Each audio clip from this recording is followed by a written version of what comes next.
Buenas tardes, hermanos, hermanas, amigos y amigas.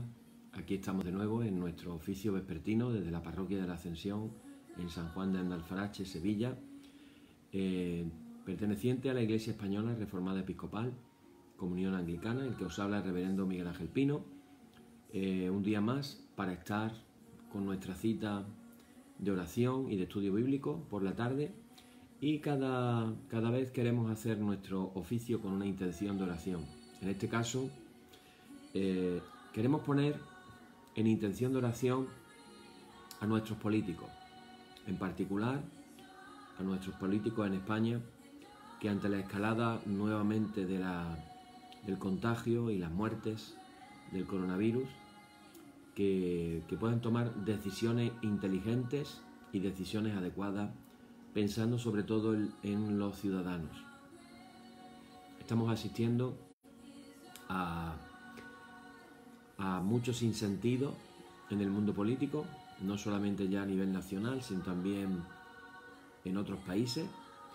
Y hermanos, en esta noche queremos poner esa intención de oración para que realmente las cosas puedan ser de otra manera.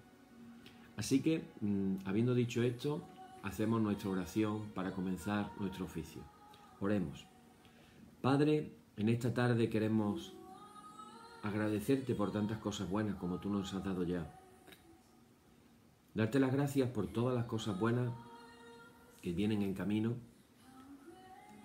porque independientemente de lo que hayamos vivido, Señor, podemos decir que tú siempre has estado a nuestro lado. En esta noche queremos acercarnos a ti,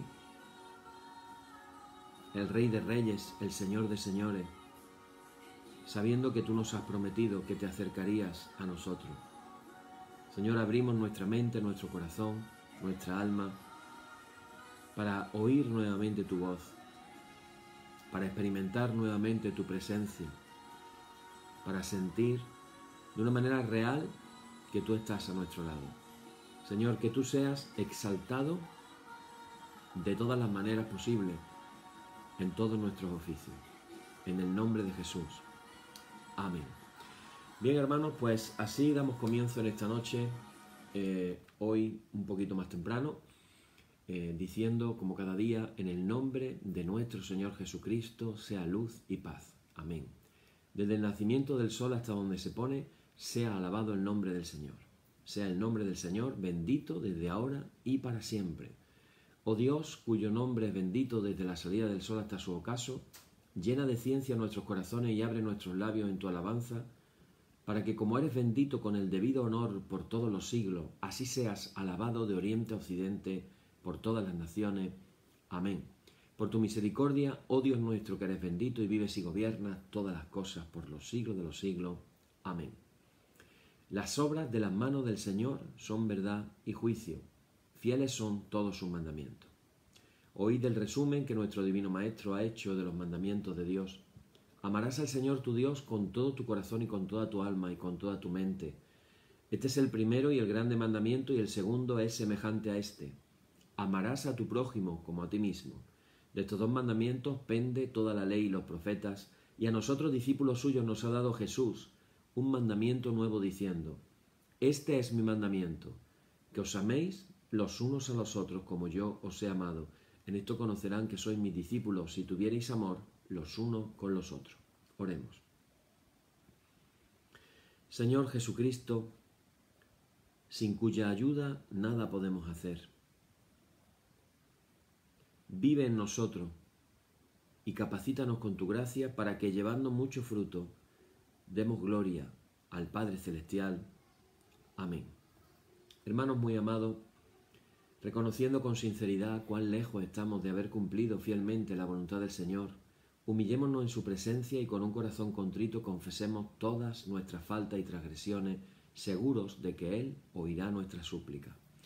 Oremos todos juntos, hermanos, de la siguiente manera, diciendo: Padre omnipotente y misericordioso, la confusión y la vergüenza no nos deja levantar nuestro rostro en tu presencia. Por eso, con humildad y dolor de corazón, confesamos que nos hemos desviado de tu sendero y como ovejas perdidas hemos andado descarriados fuera de tus caminos.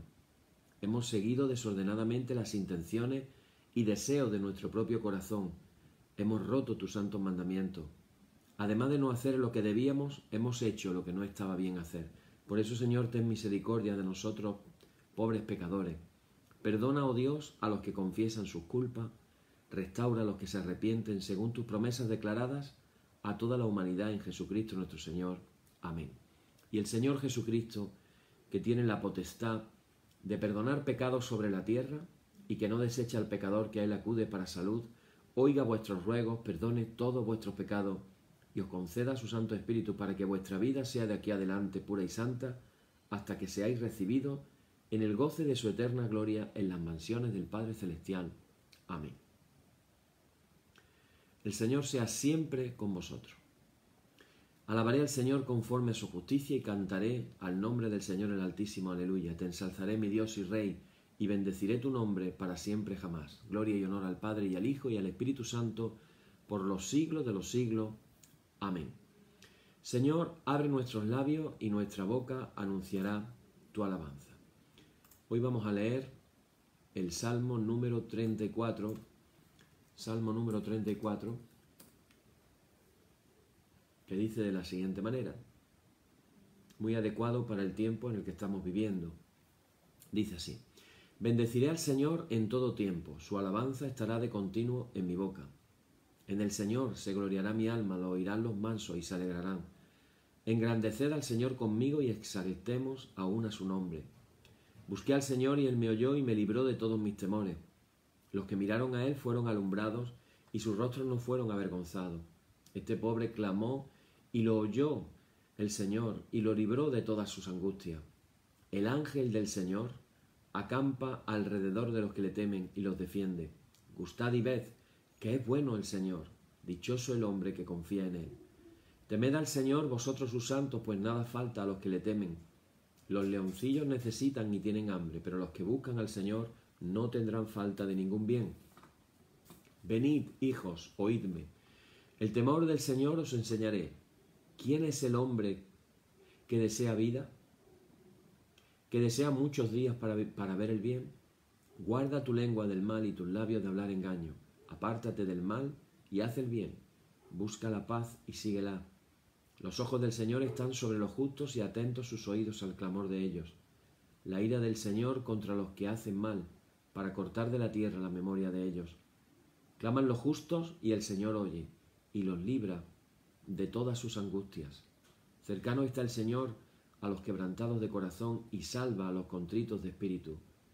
Muchas son las aflicciones del justo, pero de todas ellas le librará el Señor. Él guarda todos sus huesos y ni uno de ellos será quebrantado. Matará al malo la maldad y los que aborrecen al justo serán condenados. El Señor redime el alma de sus siervos y no serán condenados cuantos en él confían. Gloria y honor al Padre y al Hijo y al Espíritu Santo por los siglos de los siglos. Amén. Un salmo realmente maravilloso, que nos invita a que bendigamos al Señor en todo tiempo, en todo momento, en todo lugar, siempre. Así que no solamente vamos a bendecir al Señor cuando las cosas van bien, cuando nos sentimos bien, cuando las cosas nos van bien, sino que la invitación es a aprender a dar gracias, a bendecir al Señor en todo momento de nuestra vida.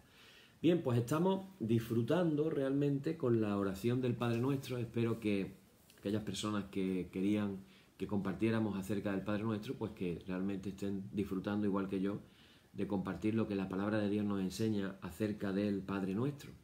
Hoy hemos llegado ya al estudio número 4, nos quedan 3 todavía o 4 más todavía por lo menos, así que vamos casi por la mitad.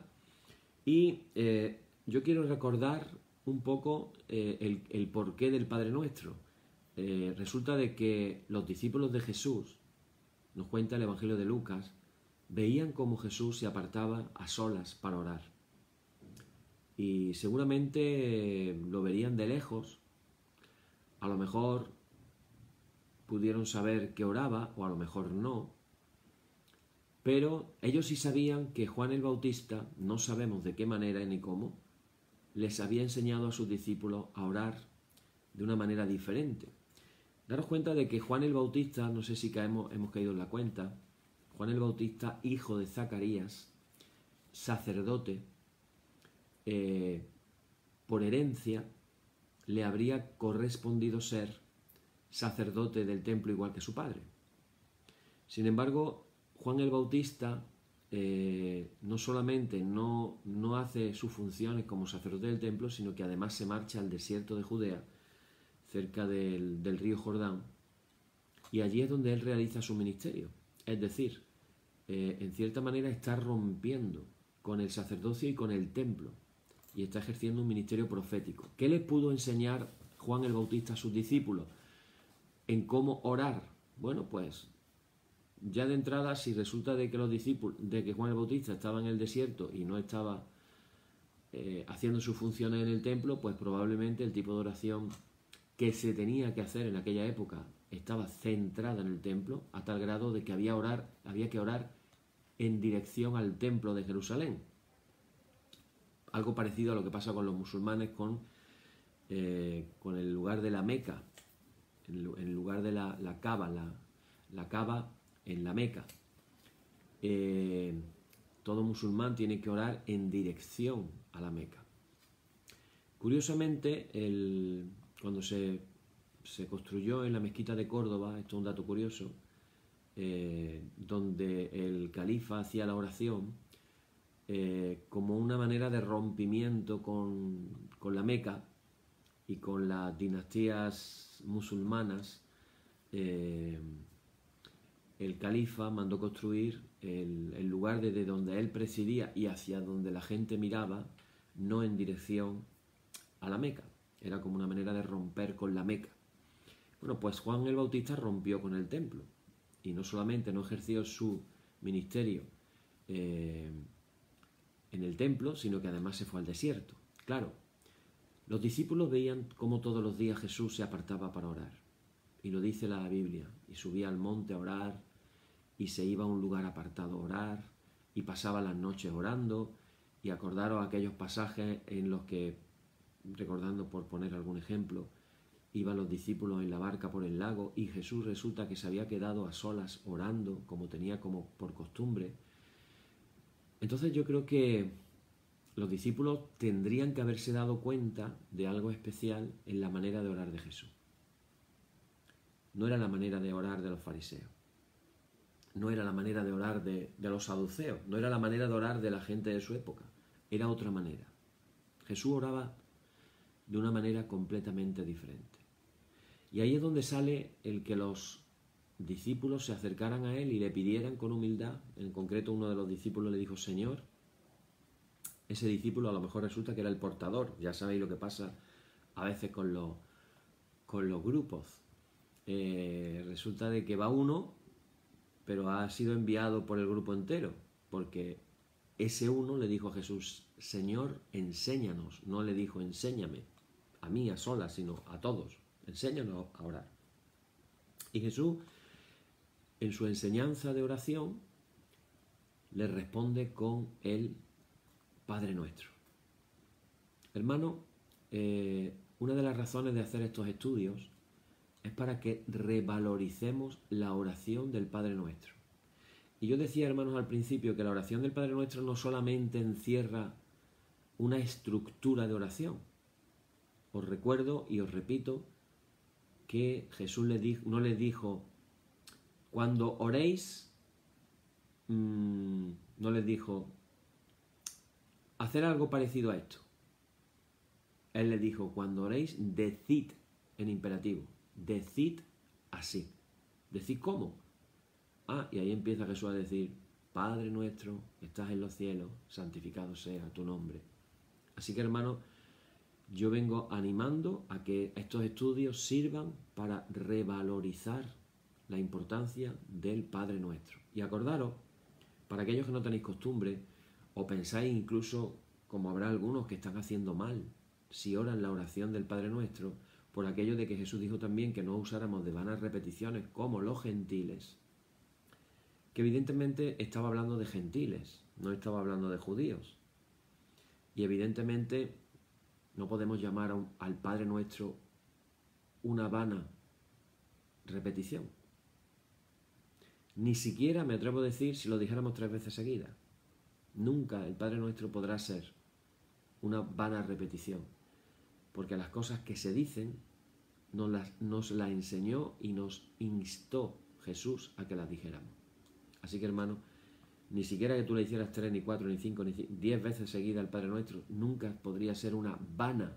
Vana quiere decir vacía repetición, porque la riqueza que tiene el Padre Nuestro es tan enorme que nunca puedes hablarme de que el Padre Nuestro es algo vano, algo vacío, algo que no tiene sentido. Todo lo contrario, el Padre Nuestro tiene una riqueza, como ya estamos viendo estos días, indescriptible. Hoy toca un tema, una de las partes de la oración que dice, cuando ayer decíamos, venga tu reino, y después de venga tu reino, decimos en el Padre Nuestro, hay exactamente, no todos los Padres Nuestros vienen igual, depende de la versión de la Biblia. Yo estoy hablando de la versión nuestra, de la Reina Valera del 1960. Bueno, venga tu reino. Y ahora dice la siguiente, hágase tu voluntad, como en el cielo, así también en la tierra. Hay que decir que esta oración solamente se encuentra en el Evangelio de Mateo. Solamente se encuentra en el Evangelio de Mateo. En realidad no está añadiendo nada nuevo a los 2 deseos anteriores, pero está expresando algo que aún no ha sido nombrado en la oración, que es la voluntad de Dios. Y hermano, no podemos decir que el reinado de Dios se pueda abrir camino si los hombres no nos mostramos dóciles y obedientes a la voluntad de Dios de reinar en medio de nosotros. Aquí nos encontramos con un choque con la autoridad. Hay tantos cristianos que somos espíritus libres que no queremos saber nada acerca de la autoridad, que no nos sometemos a la autoridad, que nos rebelamos contra la autoridad. Pero aquí se nos está hablando de ser dóciles y ser obedientes a la voluntad de Dios. Y tenemos, hermanos, que entender muy bien en qué consiste este deseo que expresamos en la oración del Padre Nuestro. Algunos han entendido, la manera más clásica de entender esto es que la voluntad de Dios es como un conjunto de leyes y de normas que Dios nos impone y que el hombre tenemos que cumplir. Entonces estaríamos pidiendo algo así como que el mundo no se aleje de la moral que Dios nos ha revelado. Ese sería, digamos, el formato clásico de entender el tema de la voluntad de Dios. Otros pueden pensar, más bien, en algo así como en un designio misterioso, insondable, difícil de conocer o de entender, pero que tenemos que finalmente aceptar con fe. Esa sería otra de las maneras de pensar en la voluntad de Dios. Por cierto, yo no sé por qué cuando pensamos en la voluntad de Dios, pensamos que la voluntad de Dios sea algo complicado, difícil, sufrido. Y yo me acuerdo las palabras de Pablo en Romanos 12 cuando dice que la voluntad de Dios es agradable y perfecta. Eso quiere decir que la voluntad de Dios no es desagradable y que es perfecta. Eso quiere decir que es lo mejor que puede pasarnos en nuestra vida. Es decir, la voluntad de Dios para cada uno de nosotros es lo mejor que nos podría pasar en la vida. Claro, otras veces encontramos a las personas diciendo, bueno, quiero saber cuál es la voluntad de Dios para mi vida. Cuando uno hace los ejercicios espirituales de San Ignacio de Loyola, resulta de que podríamos decir que la clave, no quiero hablar mucho por si alguien no los ha hecho, no les quiero descubrir nada, pero la clave es discernimiento. Discernimiento de cuál es la voluntad de Dios para mi vida. Pero claro, podemos caer en la trampa de querer discernir cuál es la voluntad de Dios para mi vida, para ver si lo que Dios quiere para mi vida es lo que yo quiero para mi vida. Y ahí también hay una pequeña trampa. Porque dice el profeta Isaías que los pensamientos de Dios son mucho más altos que nosotros, mucho más altos que nuestros pensamientos. Así que rara vez nuestra voluntad concuerda con la voluntad de Dios. Lo que Dios tiene para nosotros siempre es mucho mejor que lo que nosotros nos pudiéramos imaginar. Bueno, hoy, como cada día, vamos a hablar 4 cosas acerca de la voluntad de Dios. Primero, la voluntad salvífica de Dios o la voluntad salvadora de Dios. Segundo, que el Padre haga realidad sus planes de salvación. Tercero, que se haga en la tierra como en el cielo, como estamos orando. Y por último, en obediencia fiel al Padre. Empezamos por el primero, la voluntad salvadora de Dios. La voluntad de Dios podemos definirla como aquello que Dios quiere que se cumpla y se haga realidad. Esa es la voluntad de Dios. Aquello que Él quiere que se cumpla y se haga realidad. En la tradición bíblica se habla con frecuencia de las exigencias, de la alianza, del pacto entre Dios y el hombre, de los caminos que Dios quiere que el pueblo siga fielmente. Pero todo eso siempre, hermano, está orientado a la salvación que Dios quiere para todos nosotros. Ese es, como dice Pablo en Efesios capítulo 1, versículo 5, ese es el misterio de su voluntad revelado plenamente en Jesucristo. También le dice a Timoteo, Dios, el cual quiere que todos los hombres sean salvos y vengan al conocimiento de la verdad. ¿Cuál es la voluntad de Dios? Dios quiere. Dios quiere que todos, no algunos, no la mayoría, no muchos, todos. Dios quiere que todos los hombres sean salvos y vengan al conocimiento de la verdad. En el Evangelio de Juan se afirma una y otra vez que esa es la voluntad del Padre. Fijaros lo que dice el mismo Jesús. Jesús dice, y esta es la voluntad del Padre, el que me envió, que de todo lo que me diere no pierda yo nada, sino que lo resucite en el día postrero.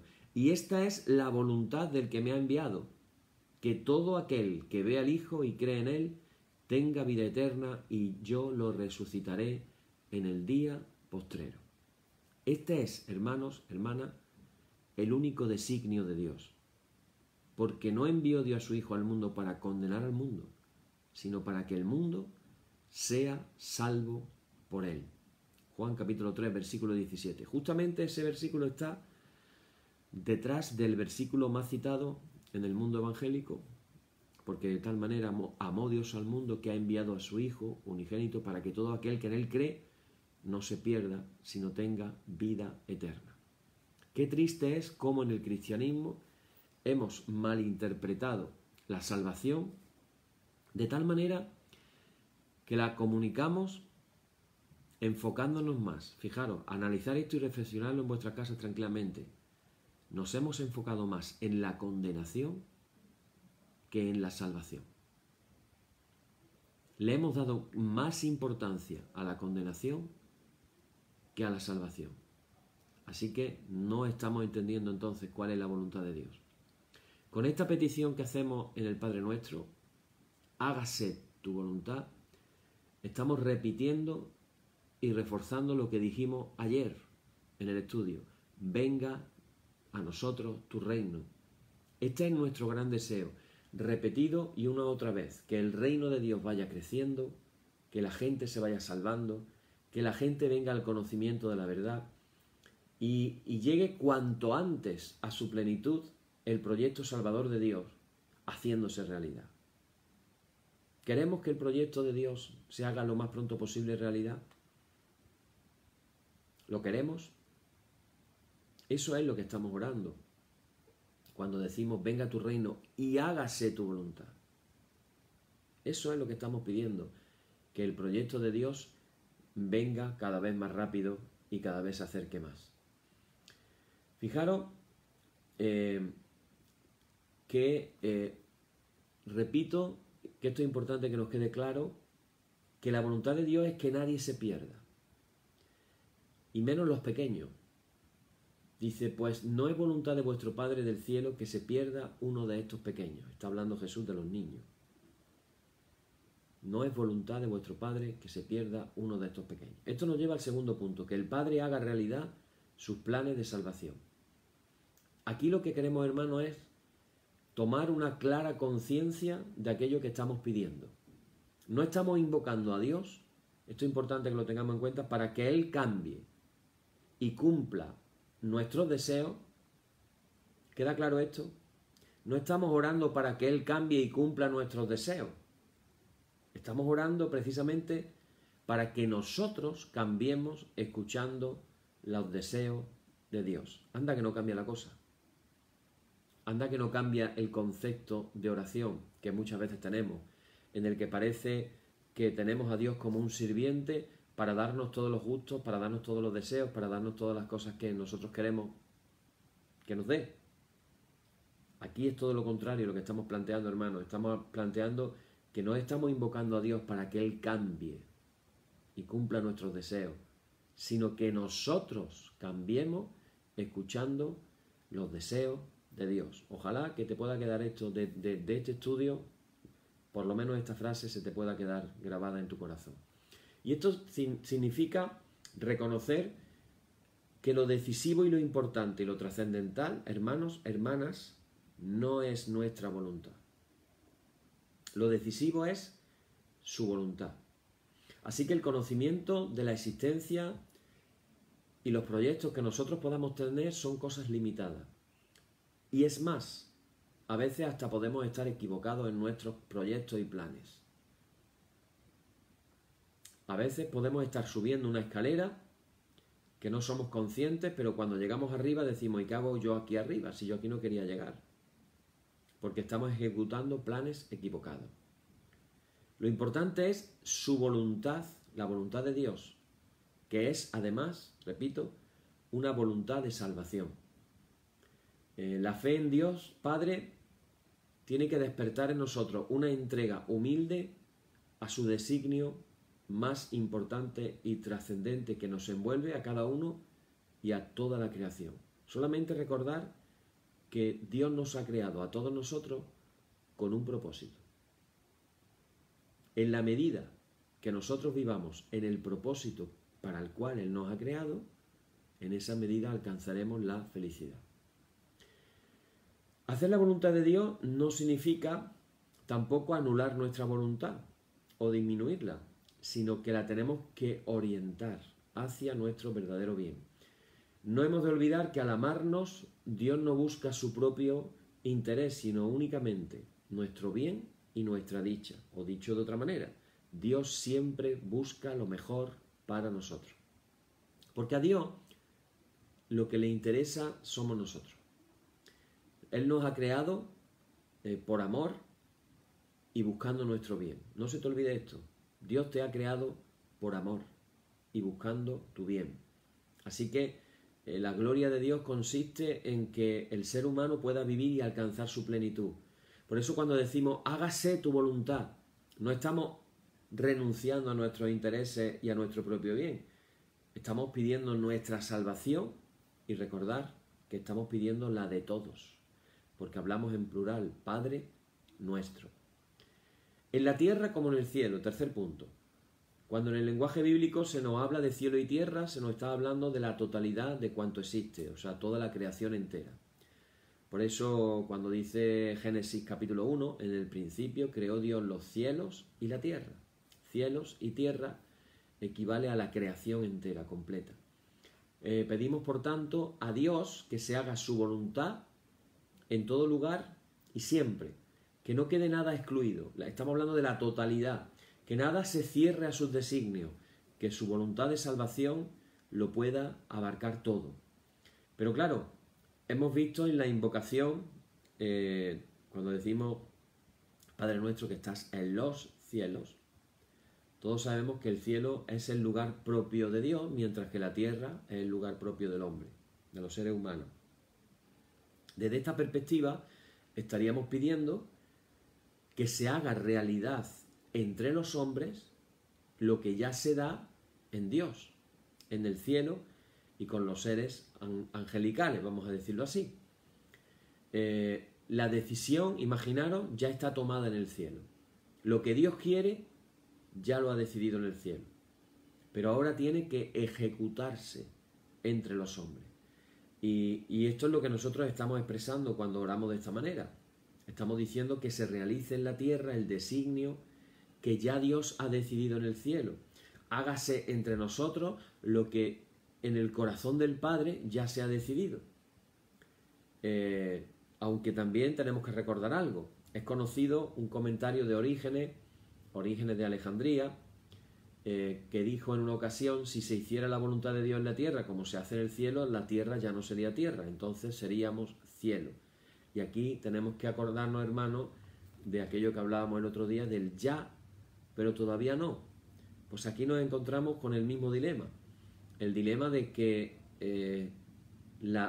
oramos para que la voluntad de Dios se haga en la tierra como en el cielo, pero estamos en el proceso hacia la plenitud de los tiempos. Esto nos lleva al cuarto punto. En obediencia, lo hemos llamado en obediencia fiel al Padre. No podemos decir, hermanos, hermanas, de corazón, de verdad. No podemos decir, de verdad, de corazón, hágase tu voluntad, sin que nosotros tengamos una postura de obediencia al Padre en la vida diaria. Repito, no podemos decir de verdad, de corazón, hágase tu voluntad, si no estamos haciendo la voluntad del Padre en nuestra vida diaria. Y aquí tenemos que tener en cuenta que en nuestra sociedad hoy en día lo que prima es hacer lo que se nos da la gana. Y eso la gente lo reivindica como un valor, como algo conseguido, como una modernidad. Yo hago lo que me da la gana. Pues si somos cristianos, no podemos hacer lo que nos dé la gana. Tenemos que aprender a obedecer y hacer la voluntad del Padre. Para eso vivimos, para hacer la voluntad de nuestro Padre. Por eso Jesús, y aquí me pongo un poquito serio, Jesús dijo estas palabras muy significativas, muy importantes, muy tremendas. No nos gusta leerlas, no nos gusta escucharlas. Pero mira lo que dijo Jesús. No todo el que me dice, Señor, Señor, entrará en el reino de los cielos, sino el que hace la voluntad de mi Padre que está en los cielos. Es decir, aquí se nos está diciendo a las claras que sí, que nosotros creemos que la salvación es por la fe, que no es por las obras. Pero Jesús nos está diciendo a las claras que si no hacemos la voluntad de su Padre, no entraremos en el reino de los cielos.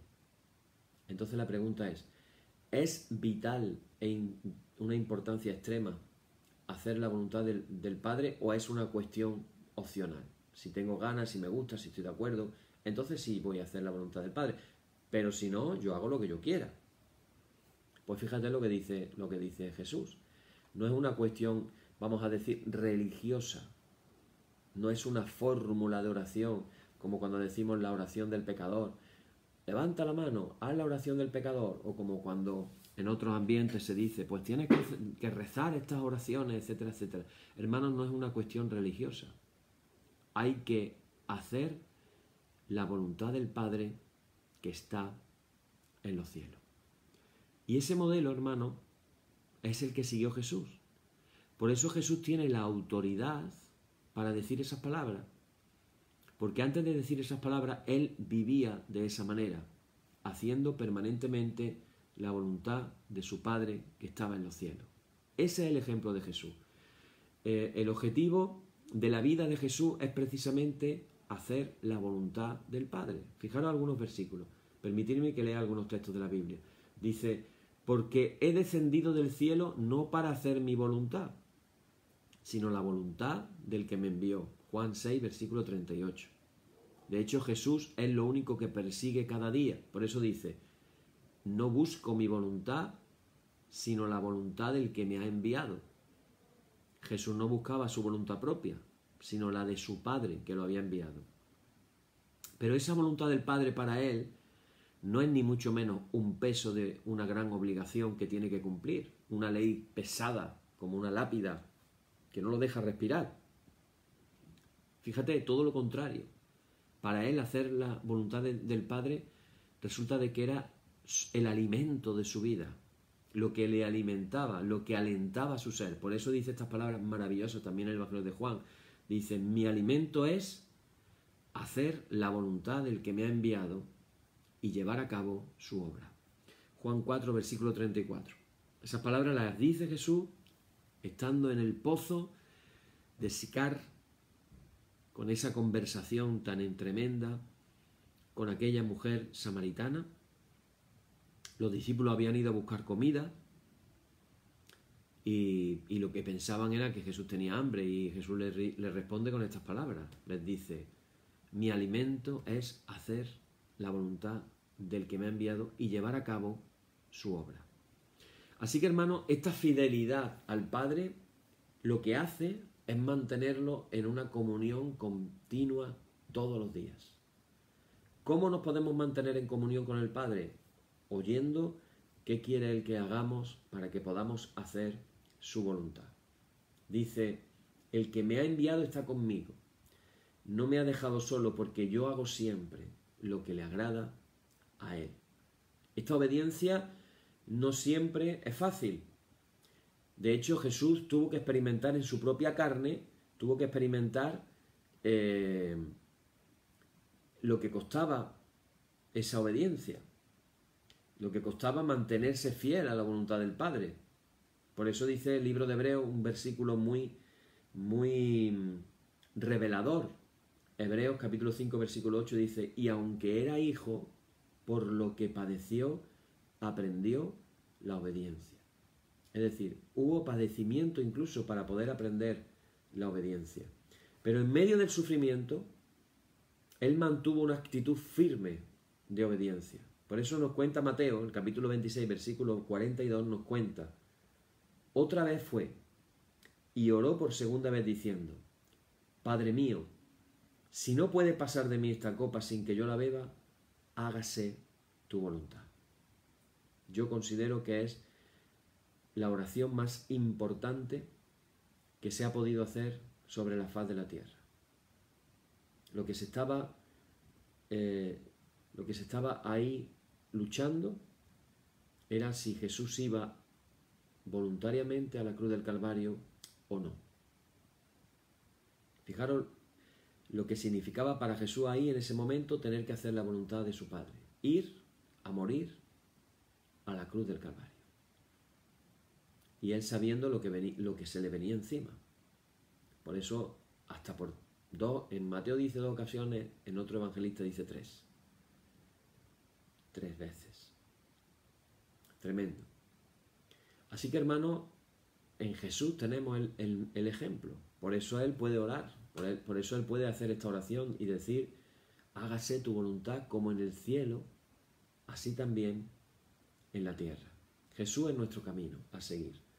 Él hace el cumplimiento de la voluntad de su Padre, es lo que nos puede introducir a una nueva relación y a una relación especial con el Padre.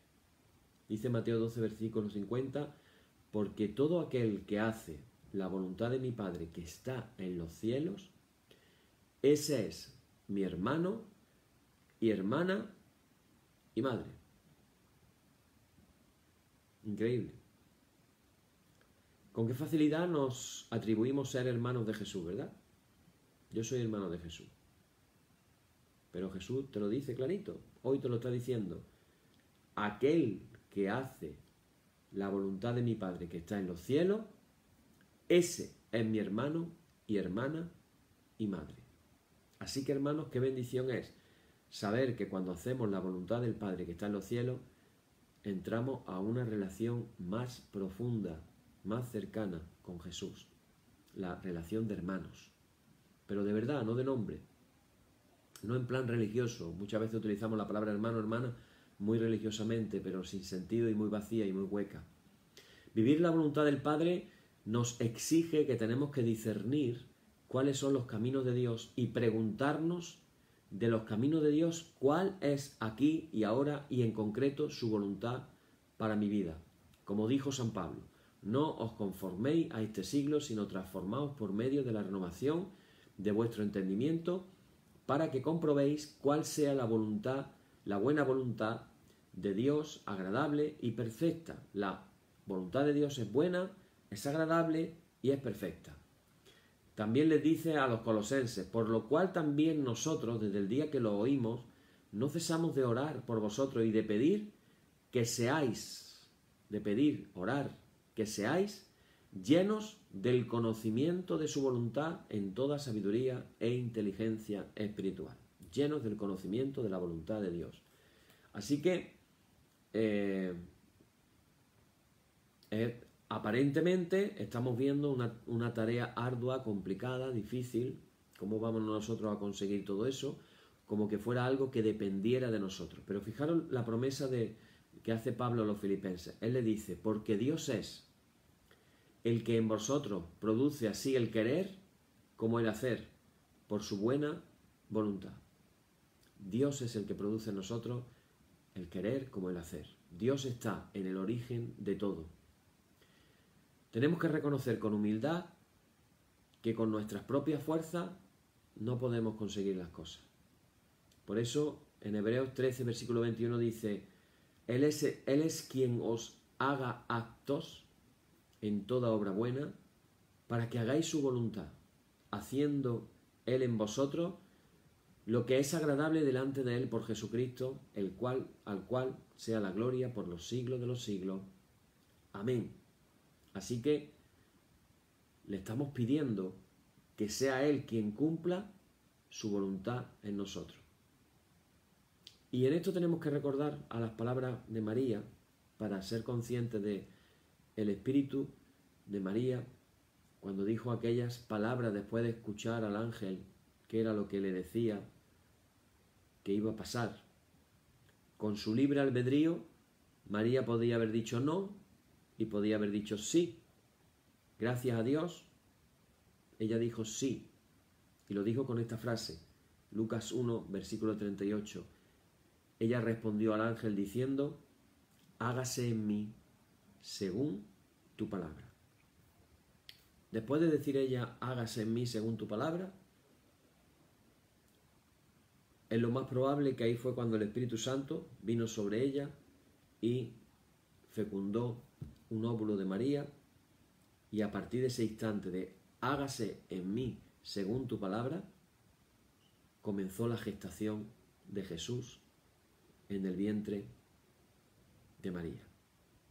Fijaros qué tremendo, qué maravilloso, qué relación entre hacer la voluntad de Dios y el misterio de la encarnación de Jesús en el vientre de María.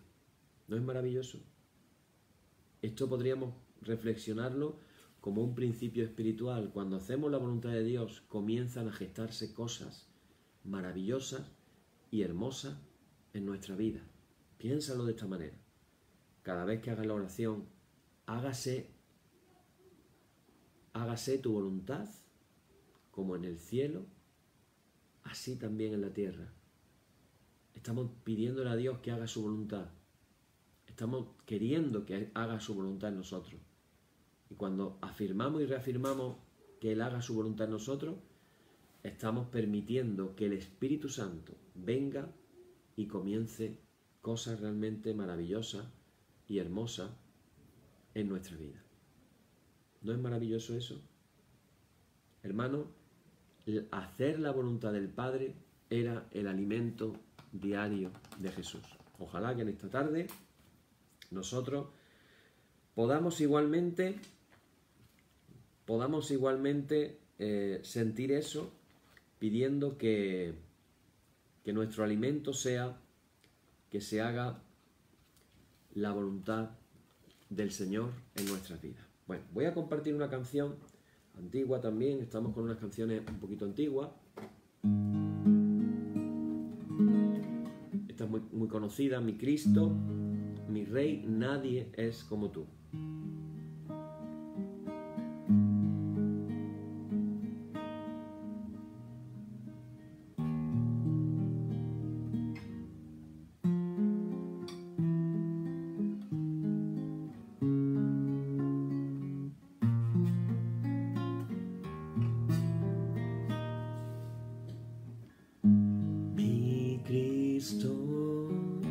Mi Rey, nadie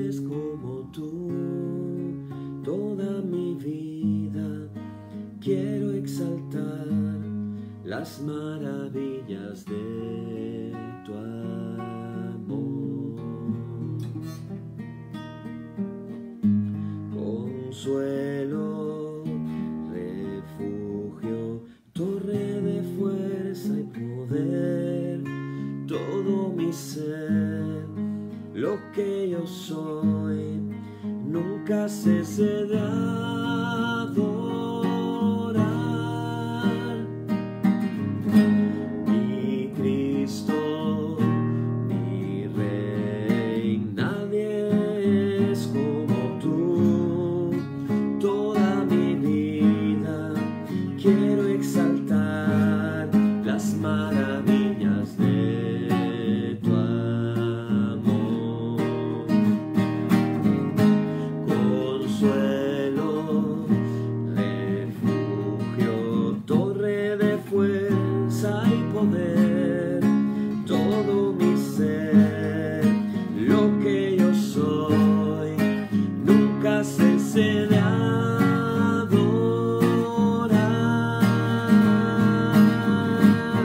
Y cante al Señor toda la creación, honra y poder, majestad sean al Rey. Montes caerán y el mar rugirá al sonar de su nombre. Y canto con gozo al mirar tu poder. Por siempre yo te amaré y diré, incomparables promesas me das, Señor. Mi Cristo, mi Rey, nadie es como tú. Toda mi vida quiero exaltar las maravillas de tu amor. Consuelo, refugio y torre de fuerza y poder, todo mi ser, lo que yo soy, nunca cese de adorar. Y cante al Señor toda la creación, honra y poder, majestad sean al Rey. Y montes caerán y el mar rugirá al sonar de su nombre. Canto con gozo al mirar tu poder. Por siempre yo te amaré y diré, incomparables promesas me das, Señor. Incomparables promesas me das, Señor.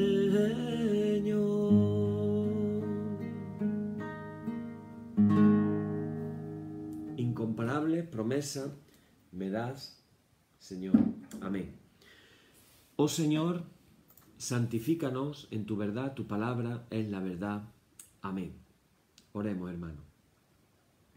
Señor, ten misericordia de nosotros. Cristo, ten misericordia de nosotros. Señor, ten misericordia de nosotros. Padre nuestro que estás en los cielos, santificado sea tu nombre. Venga tu reino. Hágase tu voluntad, como en el cielo, así también en la tierra. Danos nuestro pan de cada día.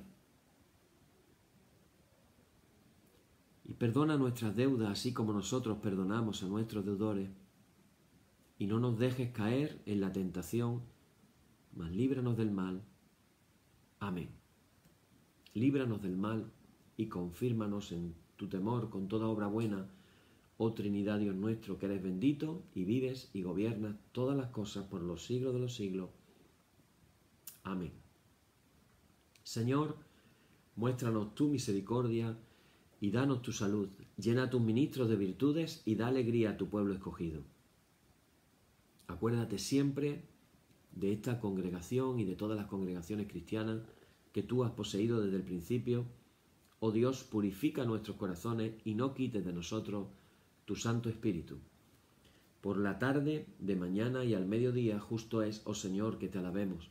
Señor Dios omnipotente, que de la tarde, la mañana y el mediodía has hecho un día solo y has mandado al sol que conozca su ocaso, abre, te rogamos, las tinieblas de nuestros corazones y brillando tú en ellos, te conozcamos como Dios verdadero y luz eterna. Amén. Por tu misericordia, oh Dios nuestro, que eres bendito y vives y gobiernas todas las cosas por los siglos de los siglos. Amén. Hermanos y hermanas, en el nombre de Jesucristo nuestro Señor, terminemos con paz. Gracias sean dadas a Dios. Amén. Y la paz que al subir a los cielos dejó Jesús a sus discípulos sea siempre con vosotros en toda su plenitud. Y la bendición de Dios el Padre Omnipotente y del Hijo y del Espíritu Santo descienda sobre vosotros y more en vosotros eternamente. Amén. Bien, hermanos, pues damos por concluido nuestro oficio vespertino en el día de hoy. Mañana tendremos nuestro quinto estudio, que será el relacionado con la petición del pan de cada día. Que el Señor sea nuestro pastor y nada nos falte y Él supla todas nuestras necesidades. Amén. Hasta mañana.